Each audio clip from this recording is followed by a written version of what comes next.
Hello बच्चों, आज के इस क्लास में हम देखेंगे basic theory of interference. Basic theory of interference यानी व्यतिकरण का मूलभूत या आधारभूत सिद्धांत। भाई ये बेसिक थ्योरी ऑफ इंटरफेरेंस है और यहाँ पर हम जानेंगे कि क्या कंडीशन होता है, क्या शर्त होता है, किस शर्त पर जब दो प्रकाश तरंगे किसी बिंदु पर जाकर के मिलती हैं तो वहाँ पे प्रकाश की चमक बढ़ जाती है, उसके लिए क्या कंडीशन होता है। और एक और कंडीशन है कि कब प्रकाश तरंगे किसी बिंदु पर जाकर के मिलेंगी तो वहां पे प्रकाश की परिणामी चमक घट जाएगी, तो उसके लिए क्या कंडीशन होता है, उसके लिए क्या कलांतर, क्या पथांतर होना चाहिए, यही चीज हम देखेंगे इस क्लास में। तो भाई पहले हम समझने का प्रयास करते हैं फिगर से। भाई यहाँ पे आप देख रहे हो कि प्रकाश का ये पहला सोर्स है, सोर्स नंबर 1 S1। ये प्रकाश का दूसरा सोर्स है, दूसरा स्रोत है सोर्स नंबर 2 S2। और भाई इसके सामने, प्रकाश के दो स्रोतों के सामने कुछ दूरी पर एक पर्दा है, स्क्रीन है, पर्दा। अब भी बताओ, S1 से भी प्रकाश निकलेगा सभी दिशाओं में, S2 से भी प्रकाश निकलेगा सभी दिशाओं में। और जब S1 से प्रकाश निकलेगा और S2 से निकलेगा प्रकाश तो S1 का भी प्रकाश भी पर्दे के हर जगह हर बिंदु पर जाएगा, S2 से भी प्रकाश निकल करके पर्दे के हर बिंदु पर जाएगा। और भाई प्रकाश क्या है? प्रकाश तो तरंग है, हमें पता है। S1 से लाइट निकलेगा और प्रकाश तरंग है, और S2 से भी लाइट निकलेगा, प्रकाश तरंग है। और जब तरंग जाकर के पर्दे के किसी बिंदु पर पड़ेगा तो हो सकता है कि S1 से निकले हुए तरंग का श्रृंग S2 से निकले हुए तरंग के श्रृंग पर पड़े, यानी श्रृंग पर पड़े या गर्त पे पड़े, तो उस समय पर्दे के उस वाले बिंदु पर प्रकाश की चमक बढ़ जाएगी। कितनी बढ़ेगी? बस इसकी तीव्रता दोनों के योग से भी ज्यादा हो जाएगी। दोनों का जो अलग अलग चमक है उन दोनों के योग से भी बहुत ज्यादा बढ़ जाएगी। कब? जब श्रृंग पर पड़ेगा या गर्त पर पड़ेगा तब। लेकिन भाई पर्दे पर कुछ बिंदु ऐसे भी होंगे, यहाँ पे S1 से निकले हुए तरंग का श्रृंग S2 से निकले हुए तरंग के गर्त पे पड़े, यानी इसके श्रृंग इसके गर्त पे पड़े या इसका गर्त इसके श्रृंग पर पड़े, यानी जब श्रृंग गर्त पर या गर्त श्रृंग पर पड़ेगा तो पर्दे के उस वाले बिंदु पर प्रकाश की चमक घट जाएगी। भाई जहां चमक बढ़ेगी वहां रचनात्मक व्यतिकरण या संपोषी व्यतिकरण, चमक बढ़ जाएगी वहां पे, और वहां पे ब्राइट फ्रिंज बनता है। और जहां चमक घटती है, यानी जहां श्रृंग गर्त पे पड़ता है या गर्त श्रृंग पे पड़ता है, जहां विनाशी व्यतिकरण डिस्ट्रक्टिव इंटरफेरेंस होता है, वहां काली पट्टी मिलती है जिसको हम लोग डार्क फ्रिंज कहते हैं। ये सब बात वही हम पिछले क्लास में देख चुके हैं। तो चलिए आगे देखेंगे। भाई S1 S2 प्रकाश के दो स्रोत हैं, सामने एक सफेद पर्दा स्क्रीन है। अब बताओ भाई, S1 से तरंग निकली और S2 से भी तरंग निकली और निकल करके पर्दे के इस बिंदु पर मिल रही है।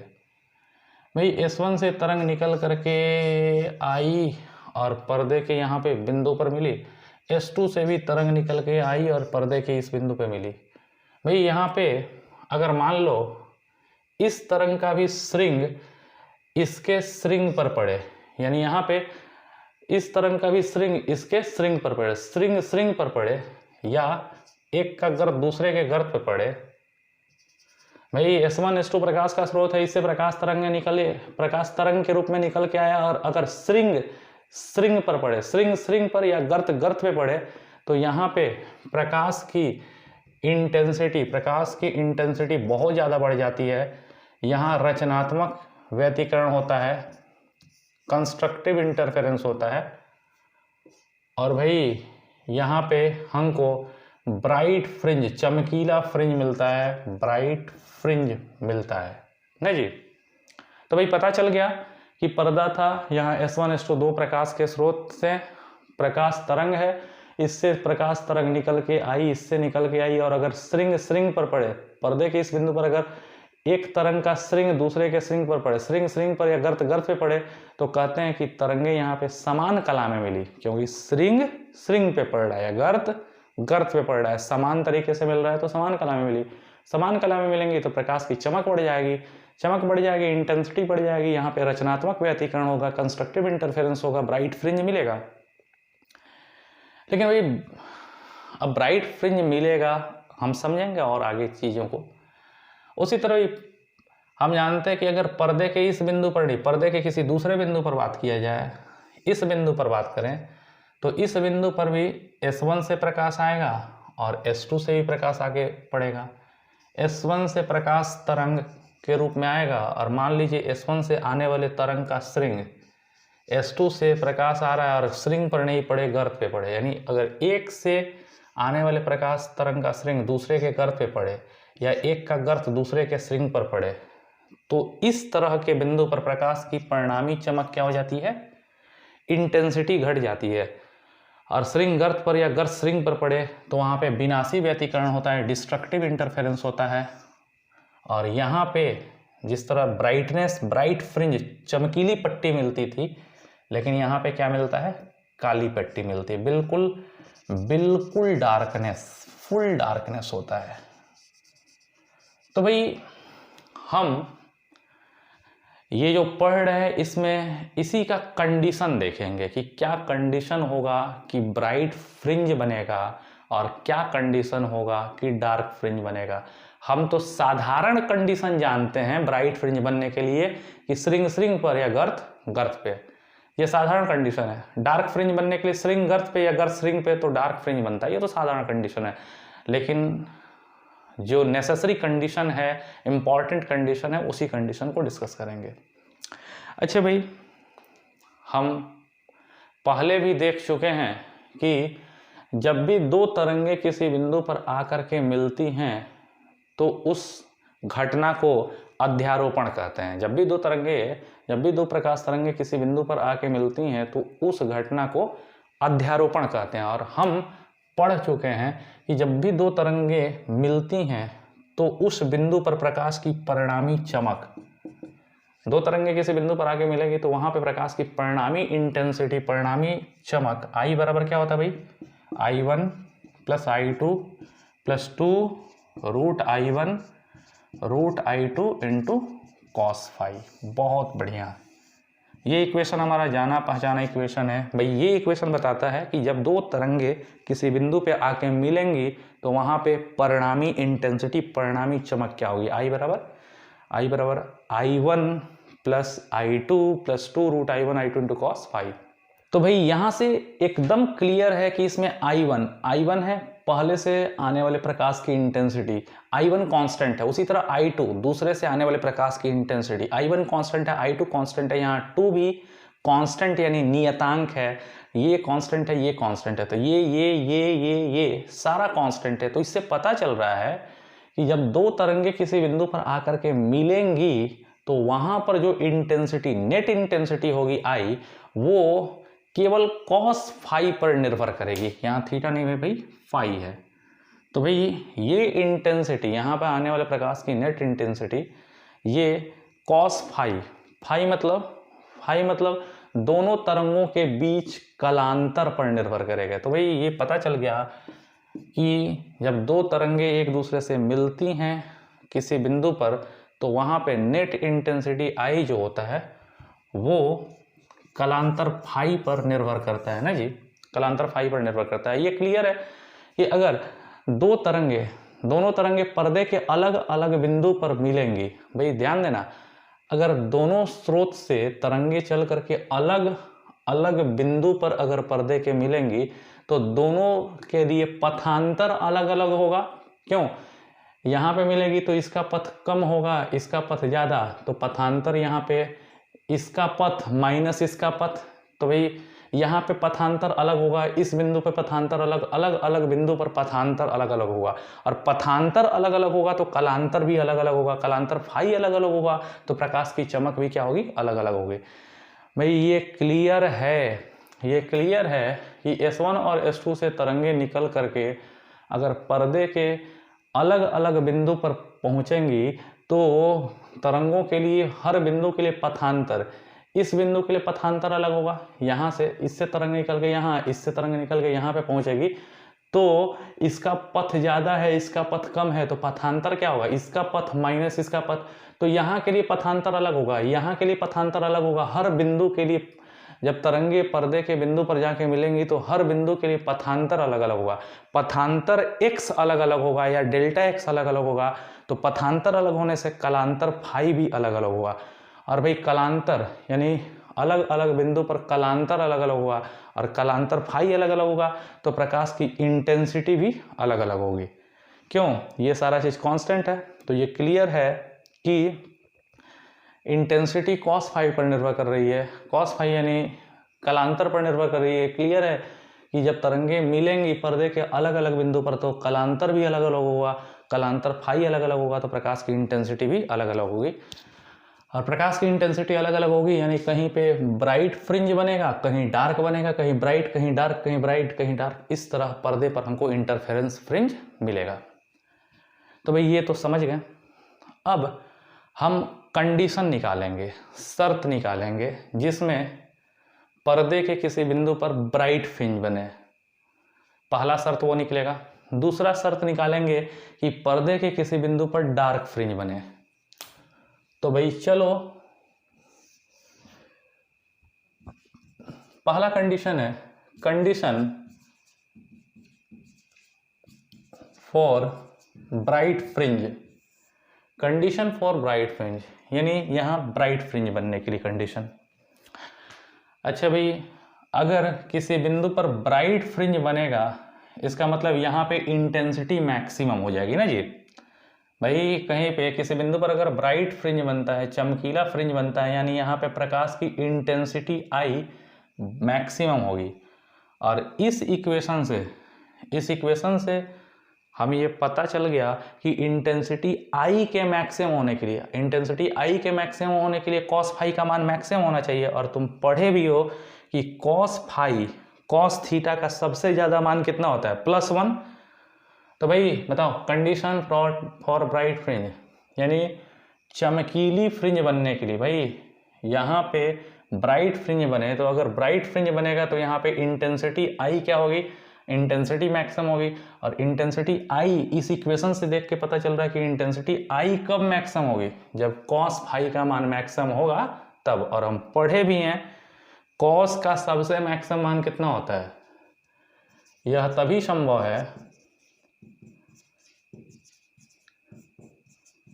संभव है जब कॉस फाई का मान मैक्सिमम हो। और तुम पढ़े भी हो भाई कॉस फाई का मैक्सिमम मान होता है +1। अगर यहाँ पे कॉस फाई मैक्सिमम हो जाए तो इंटेंसिटी भी मैक्सिमम हो जाएगी। इंटेंसिटी मैक्सिमम होने का मतलब होता है ब्राइट फ्रिंज का बनना। तो भाई कॉस फाई का मान यहाँ पे ब्राइट फ्रिंज के लिए +1 होना चाहिए। और तुम जानते हो ना कॉस में कितने डिग्री का मान +1 होता है? cos 0। तो cos फाई बराबर cos 0, cos फाई बराबर cos 0। मैथमेटिक्स अगर आप पढ़े होगे तो एक चीज़ जानते होगे, अगर कहीं cos थीटा बराबर cos अल्फा लिखा हो, मैथ्स में पढ़े हो कि अगर कहीं cos थीटा बराबर cos अल्फा लिखा हो तो यहाँ डायरेक्ट थीटा बराबर अल्फा नहीं लिखा जाता है। अगर cos थीटा बराबर cos अल्फा हो तो मैथमेटिक्स वाले स्टूडेंट्स जानते होंगे इसको लिखा जाता है, cos थीटा बराबर cos अल्फा है तो थीटा बराबर लिखा जाता है 2n pi plus minus alpha. और ये भाई जनरल वैल्यू है। ये क्या है? General value.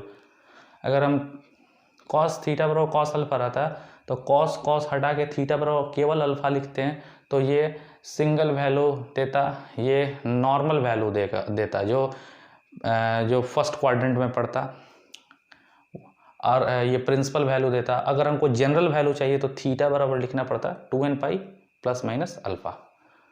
उसी तरह यहाँ भी हम लोग जनरल वैल्यू का मान निकालेंगे। तो भाई cos फाई बराबर cos 0 आ जाएगा। cos 0 हुआ तो फाई बराबर क्या हो गया? फाई बराबर 2n पाई प्लस माइनस 0। मतलब डायरेक्ट लिखिए फाई बराबर 2n पाई। तो भाई पता चला कि किसी बिंदु पर ब्राइट फ्रिंज बनने के लिए यानी रचनात्मक व्यतिकरण यानी कंस्ट्रक्टिव इंटरफेरेंस कहीं होने के लिए वहां पे पहुंचने वाले तरंगों के बीच का कलांतर फाई कितना होना चाहिए? 2n पाई। इसको लिखते हैं भाई फाई बराबर 2n इंटू पाई। इसको हम लिख सकते हैं भाई फाई बराबर 2n इंटू पाई। अच्छा 2n, अगर n का मान, ध्यान दीजिए, अगर n का मान हम 0 रखें तो 2 इंटू 0 0 हो जाएगा। n का मान अगर 0 रखे थे तो 0 हो गया, n का मान 1 रखेंगे तो 2 होगा, n का मान 2 रखेंगे तो 2 दूना 4 होगा, 3 रखेंगे 3 दूना 6 होगा, 4 रखेंगे तो 4 दूना 8 होगा। तो हमको मिल रहा 2 4 6 8 10 12 सम संख्या। 2n हमेशा सम संख्या होता है। n 1 भी रखेंगे तो ये 2 हो जाएगा, 2 एकम 2 हो जाएगा, 2 रखेंगे तो 2 दूना 4 हो जाएगा, 3 रखेंगे तो 6 हो जाएगा। तो 2n सम संख्या है। तो ये कलांतर फाई जो हो गया, पाई का इवन मल्टीपल होना चाहिए, इवन मल्टीपल ऑफ पाई। तो भाई यहाँ से एक बड़ा इंपॉर्टेंट बात नज़र आ रहा है कि जब दो तरंगे किसी बिंदु पर मिलेंगी तो वहाँ पे ब्राइट फ्रिंज बनने के लिए, यानी वहाँ पे कंस्ट्रक्टिव इंटरफेरेंस होने के लिए तरंगों के बीच का जो कलांतर होना चाहिए वो पाई का इवन मल्टीपल होना चाहिए। भाई ध्यान दीजिए, जब दो तरंगे किसी बिंदु पर जाकर के मिल रही हैं और अगर उनके बीच का कलांतर पाई का अगर इवन मल्टीपल है, ये कलांतर पाई का इवन मल्टीपल हो जाए तो वहाँ पे ब्राइट फ्रिंज बनेगा, वहाँ श्रिंग पर पड़ेगा या गर्त पे पड़ेगा और वहाँ ब्राइट फ्रिंज बनेगा, रचनात्मक व्यतिकरण होगा, इंटेंसिटी बढ़ जाएगी। तो चलो भाई यहाँ पे थोड़ा उसकी वैल्यू भी निकाल दें। इक्वेशन ए, यहाँ n क्या हो सकता है भाई यार, जहाँ पे भाई n का मान 0 हो सकता है, 1 2 3 4 इंटीजर है, ठीक है, ये इतना हो सकता है। तो यहाँ से अगर n का मान अगर 0 रखें तो फाई बराबर क्या हो जाएगा, कलांतर फाई बराबर 0 हो जाएगा। n का मान 1 रखें, n का मान अगर 0 नहीं 1 रखें तो 2 एकम 2 पाई 2 पाई हो जाएगा।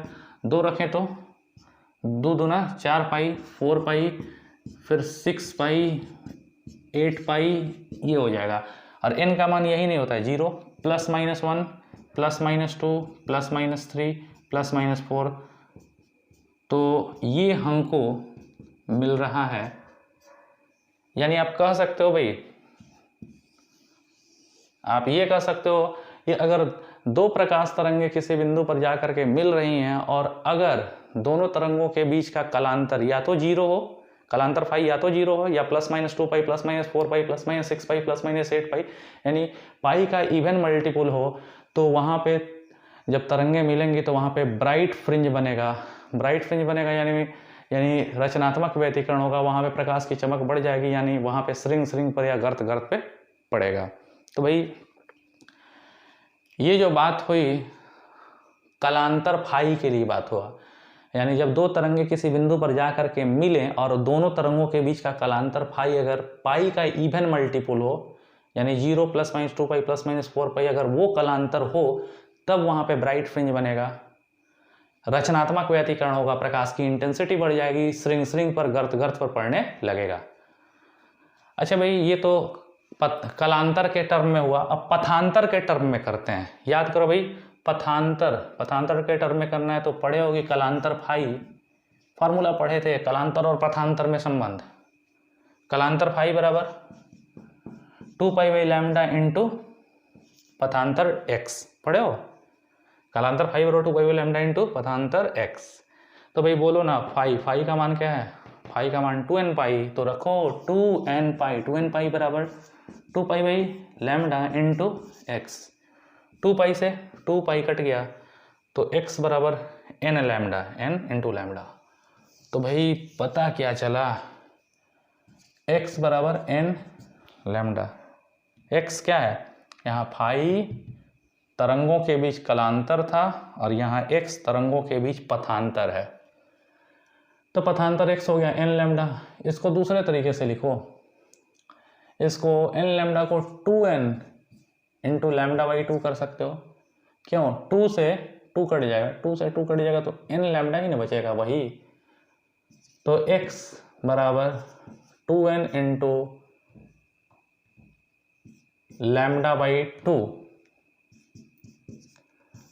तो भाई पता चला कि यहाँ पे दो तरंगे अगर किसी बिंदु पर मिलें और वहां ब्राइट फ्रिंज बनना हो तो ब्राइट फ्रिंज बनने के लिए दोनों के बीच कलांतर नहीं अब पथांतर, दोनों तरंगों के बीच पथांतर मतलब इसका पथ माइनस इसका पथ, दोनों के बीच का जो पथांतर x होना चाहिए वो λ/2 का इवन मल्टीपल होना चाहिए, इवन मल्टीपल ऑफ λ/2।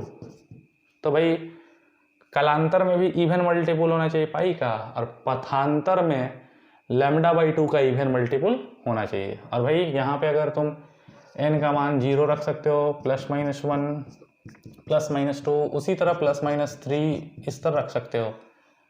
तो चलो अगर तुम रखोगे ये इक्वेशन A और ये इक्वेशन B, अगर रखोगे तो पथांतर x क्या मिलेगा, x बराबर n का मान अगर 0 रखोगे तो ये टोटल टर्म 0 हो जाएगा, n का मान 1 रखोगे तो 2 एकम 2, तो n का मान भाई 1 रखो, 2 एकम 2, 2 से 2 कट जाएगा तो प्लस माइनस लैम्डा, n का मान 2 रखोगे तो 1 और 2 से 2 कट जाएगा तो +-2 लैम्डा +-3 लैम्डा, ये होता जाएगा ना जी। तो ये दो बात आया। तो भाई इससे पता क्या चला, हम इतना चीज जो किए हैं इससे यही पता चल रहा है कि जब दो प्रकाश तरंगे चल करके किसी बिंदु पर आकर के मिलती हैं तो वहाँ ब्राइट फ्रिंज बनने के लिए, भाई ब्राइट फ्रिंज कब बनता है, स्रिंग पर या गर्त पे, तो वहाँ ब्राइट फ्रिंज बनने के लिए दोनों तरंगों के बीच का जो कलांतर होना चाहिए, कलांतर फाई, वो कलांतर पाई का इवन मल्टीपल होना चाहिए। यानी दोनों के बीच कलांतर जो आकर तरंगे मिल रही हैं उनके बीच कलांतर पाई का इवन मल्टीपल यानी 0 +-2 पाई +-4 पाई +-6 पाई, इतना कलांतर होना चाहिए। या दोनों तरंगों के बीच का पथांतर, कलांतर नहीं पथांतर मतलब इसका पथ माइनस इसका पथ, या दोनों तरंगों के बीच जो पथ में अंतर होना चाहिए वो λ/2 का इवन मल्टीपल होना चाहिए, यानी इतना पथांतर होना चाहिए। तो भाई मेन तो कंडीशन ये था, यानी मेन बात यहाँ पे ये नहीं था कि ब्राइट फ्रिंज या रचनात्मक व्यतिकरण होने के लिए स्रिंग पर या गर्त पे पड़े, ये तो होता ही है, लेकिन मेन बात ये है कि ब्राइट फ्रिंज बनने के लिए दोनों तरंगों के बीच कलांतर जो होना चाहिए, कलांतर वो पाई का इवन मल्टीपल होना चाहिए, या दोनों के बीच पथांतर जो पथ में अंतर आया है वो λ/2 का इवन मल्टीपल होना चाहिए। अच्छा भाई ये तो समझे। चलो इस वाले सोर्स से, इस वाले प्रकाश के स्रोत से जो लाइट आ रहा है उसकी इंटेंसिटी I1 है, इससे जो लाइट आ रहा है इसकी I1 है, इससे जो लाइट आ रहा है इसकी इंटेंसिटी I2 है। तो इस वाले पॉइंट पर जहां ब्राइट फ्रिंज बन रहा है वहां नेट इंटेंसिटी क्या होगी ये भी देखें। नाउ अब ये क्लियर है भाई, जब दोनों तरंगे मिलेंगी ब्राइट फ्रिंज जब बनेगा तो नेट इंटेंसिटी I बराबर क्या होगा, I बराबर भाई I1 + I2 + 2 √I1 √I2 cos phi, नहीं जी। चलो नेट इंटेंसिटी I बराबर I1 को लिख सकते हैं A1 का स्क्वायर, I2 को क्या लिख सकते हैं A2 का स्क्वायर। क्यों, इंटेंसिटी यानी तीव्रता आयाम के वर्ग के बराबर होता है। I1 A1 square, I2 A2 square + 2 तो 2, और हम देखे थे भाई √I1 क्या था A1 √I2 A2 cos phi, नहीं जी। एक बात बताओ, ब्राइट फ्रिंज बनेगा तो ब्राइट फ्रिंज जब बनता है, जहां भी ब्राइट फ्रिंज बनता है तो ब्राइट फ्रिंज बनने में इंटेंसिटी I मैक्सिमम हो जाती है। ब्राइट फ्रिंज के लिए इंटेंसिटी मैक्सिमम होती है, और इंटेंसिटी I कब मैक्सिमम होगा, जब cos phi ये मैक्सिमम हो तो भाई cos phi का मान ब्राइट फ्रिंज के लिए यहाँ पे cos phi का मान कितना होना चाहिए +1। बहुत अच्छा, और ये इंटेंसिटी मैक्सिमम हो जाएगी तो I नहीं I max पर हो गया भाई A1 square + A2 square + 2A1 A2 +1 से गुणा करेंगे वही हो गया। अब हम ये मान लेते हैं A1 A2, A1 है पहले तरंग का आयाम, ये आयाम A1, और दूसरे तरंग का आयाम ये आयाम A2। अब हम मान रहे हैं कि दोनों का आयाम A1 और A2 अलग अलग नहीं है, सेम है। A1 भी उतना ही है, A2 भी, इसका भी आयाम सेम है। A1 A2 नहीं है, दोनों A ही है। दोनों का आयाम, पहले और दूसरे का आयाम सेम है। तो ब्राइट फ्रिंज जहाँ पे बनेगा, जहाँ तरंगे मिलेंगी, वहाँ पे नेट इंटेंसिटी आई मैक्स और A1 भी A स्क्वायर, A2 भी A स्क्वायर प्लस 2 तो 2, A1 भी A, A2 भी A। बहुत अच्छा भाई, A square plus A square, A square 2A square और plus 2A square, 2A square और 2A स्क्वायर 4A स्क्वायर, यानी आई मैक्स बराबर 4A स्क्वायर। ये क्या हो जाएगा, 2A स्क्वायर और 2A square, 3A square, 4A square, यानी 4A स्क्वायर।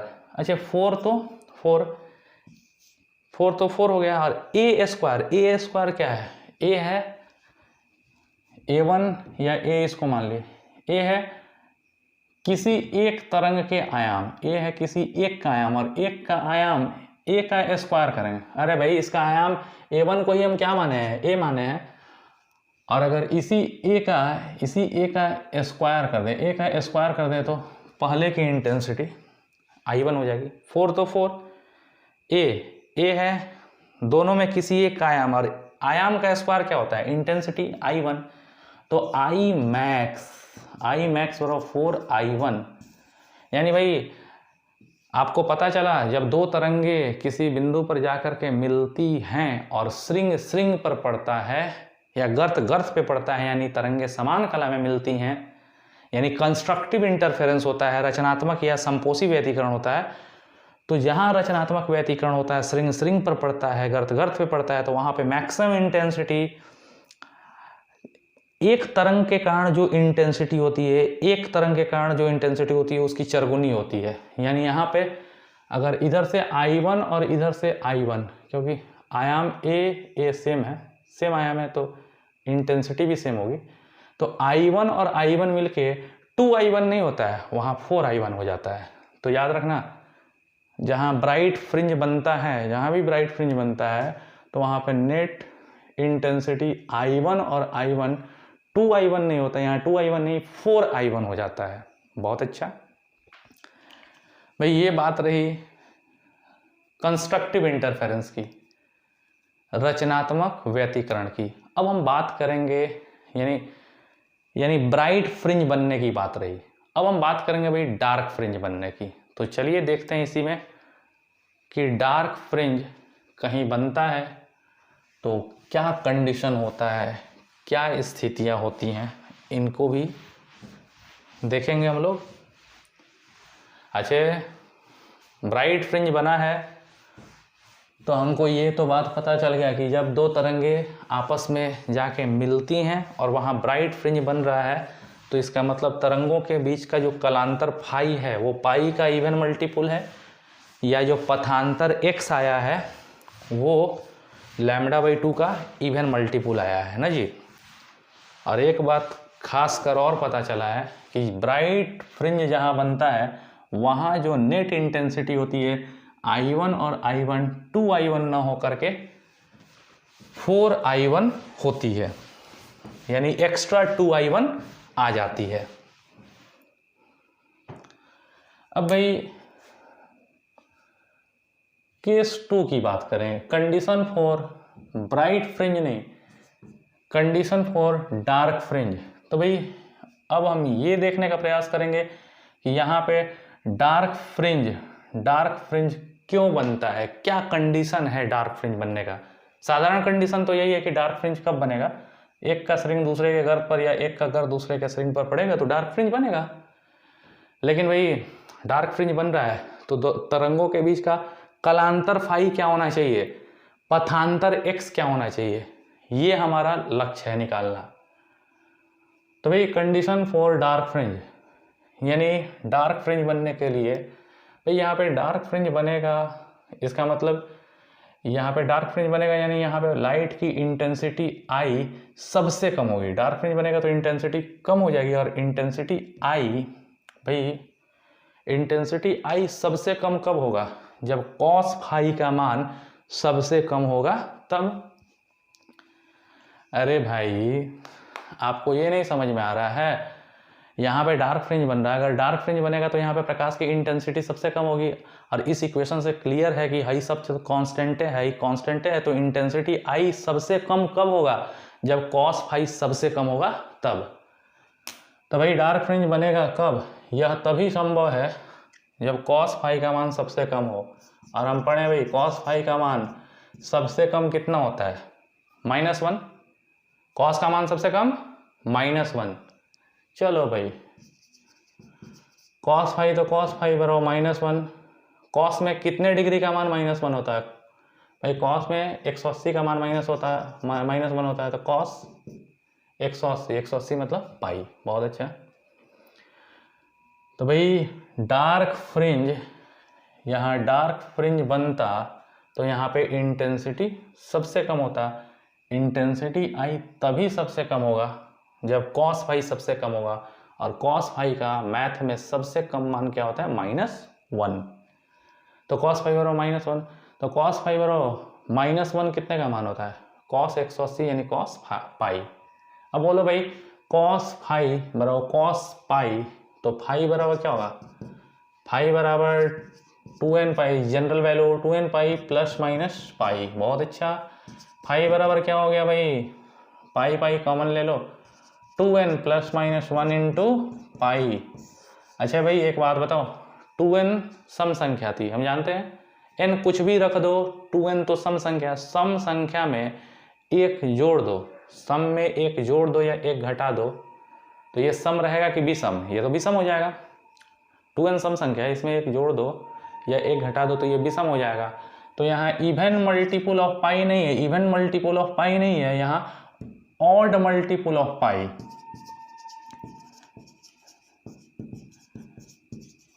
तो भाई ये पता चला हमको कि जब दो तरंगे किसी बिंदु पर आकर के मिले और वहाँ डार्क फ्रिंज बन रहा हो, तो उस समय तरंगों के बीच का जो कलांतर, कला में जो अंतर होना चाहिए, वो कलांतर पाई का ऑड मल्टीपल होना चाहिए। यहाँ भाई n का मान क्या लिख सकते हैं, n का मान 0 +- 1 +- 2 +- 3 रख सकते हैं, कुछ भी रख सकते हैं। और अगर ऐसा रखोगे 0 रखोगे या कुछ भी रखोगे तो कलांतर फाई क्या आएगा भाई, ये सब मान रखोगे तो कलांतर आएगा एक बार +- पाई +- 3 पाई +- 5 पाई +- 7 पाई। तो ये पाई का ऑड मल्टीपुलन है, ऑड मल्टीपुलन मतलब 1 3 5 7। तो भाई हमको ये पता चला जब दो तरंगे जाके किसी बिंदु पर मिल रही हैं और श्रृंग गर्त पर पड़ रहा है तो डार्क फ्रिंज बनेगा, और डार्क फ्रिंज बनेगा तो दोनों तरंगों के बीच जो कलांतर होगा, कला में अंतर होगा, वो पाई का ऑड मल्टीपुल यानी वो कलांतर +- पाई +- 3 पाई +- 5 पाई +- 7 पाई ETC ही हो सकता है।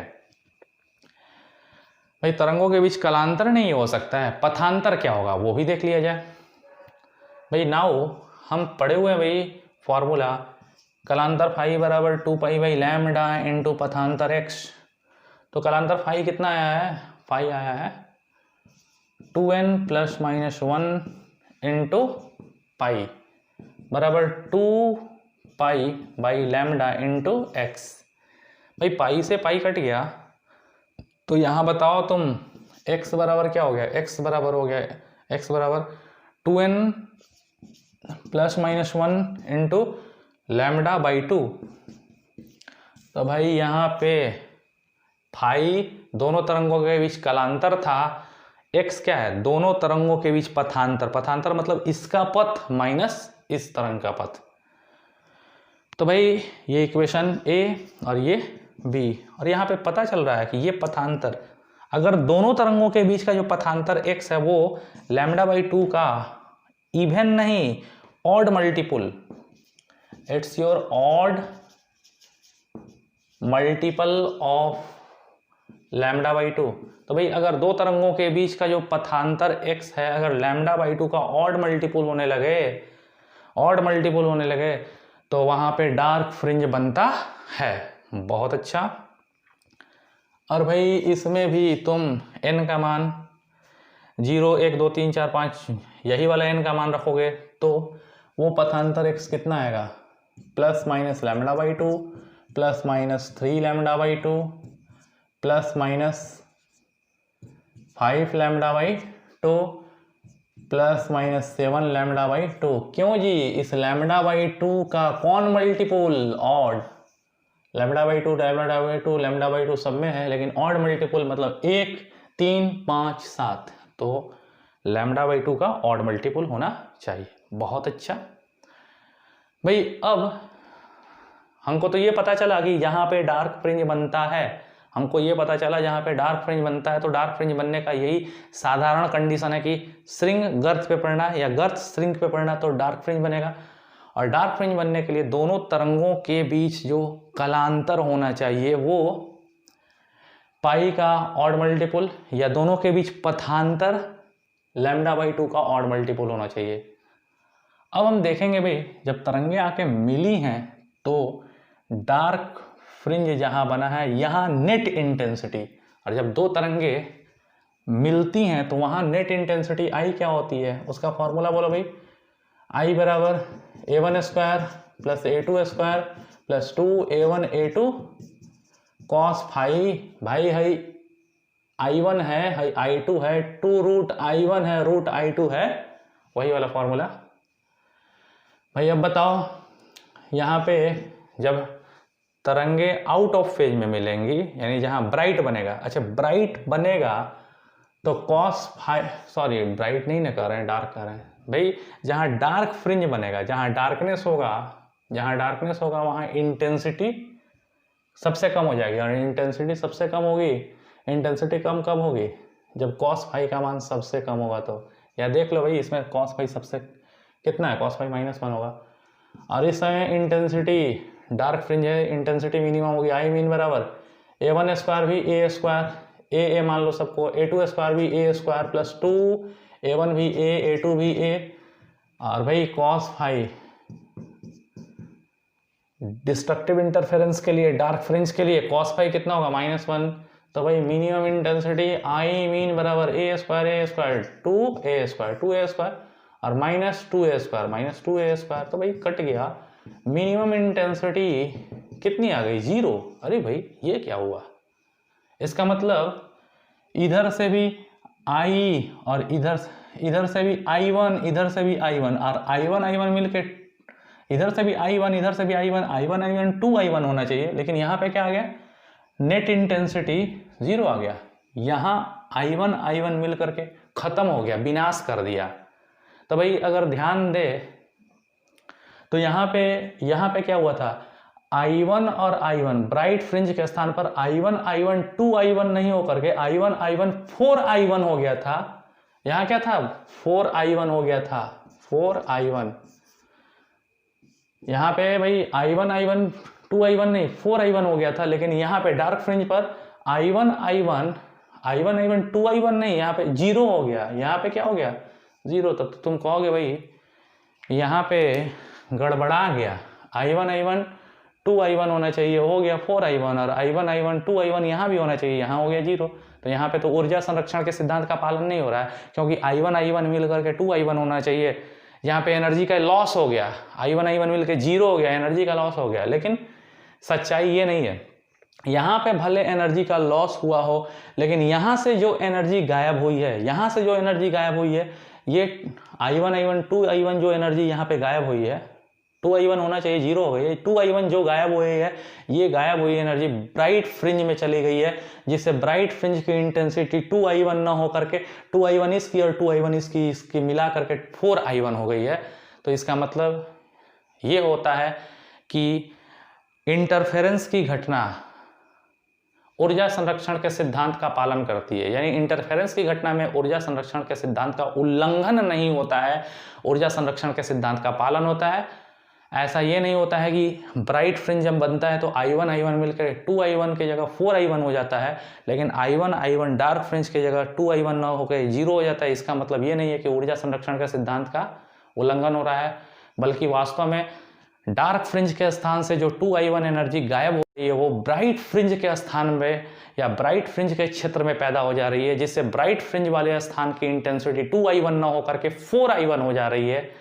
तो भाई ये सारी चीज़ें बेसिक थ्योरी ऑफ इंटरफेरेंस के अंतर्गत आती हैं। और भाई हम इन सब जो चीज़ों को हमने पढ़ा, इन चीज़ों से हम लोग को बहुत इम्पॉर्टेंट चीज़ ये मिला कि भाई किसी बिंदु पर जब दो प्रकाश तरंगे जा कर के मिलती हैं तो वहाँ ब्राइट फ्रिंज बनता है, फिर डार्क फ्रिंज बनता है। तो ब्राइट फ्रिंज बनता है तो स्रिंग स्रिंग पर, गर्त गर्त पे, लेकिन ब्राइट फ्रिंज बनेगा तो दोनों के बीच पथांतर क्या होना चाहिए, दोनों के बीच कलांतर क्या होना चाहिए, इंटेंसिटी क्या होना चाहिए, इन सब चीज़ों का हमको रिजल्ट मिला यहाँ पे। तो ये काफ़ी इम्पॉर्टेंट टॉपिक था और इसको आप लोग अच्छे तरह से समझिए, कोशिश करिए। अगर एक बार में नहीं समझ में आता है तो 2 बार में, 3 बार में समझने का प्रयास कीजिए, क्योंकि अगर ये चीज़ समझ गए तो आगे की चीज़ें कभी भी दिक्कत नहीं करेंगी। और भाई अगर आप चाहते हैं मेरा फुल पेड कोर्स, अगर फुल पेड कोर्स लेना चाहते हैं तो उसके लिए मात्र 2500 रुपये लगेगा और आपको पूरा 11th का 2500 रुपये में 11th का अलग कोर्स मिलेगा और 2500 रुपये में 12th का अलग कोर्स मिलेगा। अगर आप पेड कोर्स ख़रीदना चाहते हैं जिसमें टोटल वीडियो हो, टोटल न्यूमेरिकल हो, सारी चीज़ें हों, तो आप पेड कोर्स ख़रीदने के लिए हमारे मोबाइल नंबर पर कॉल कर सकते हैं, व्हाट्सएप कर सकते हैं। Okay, thank you.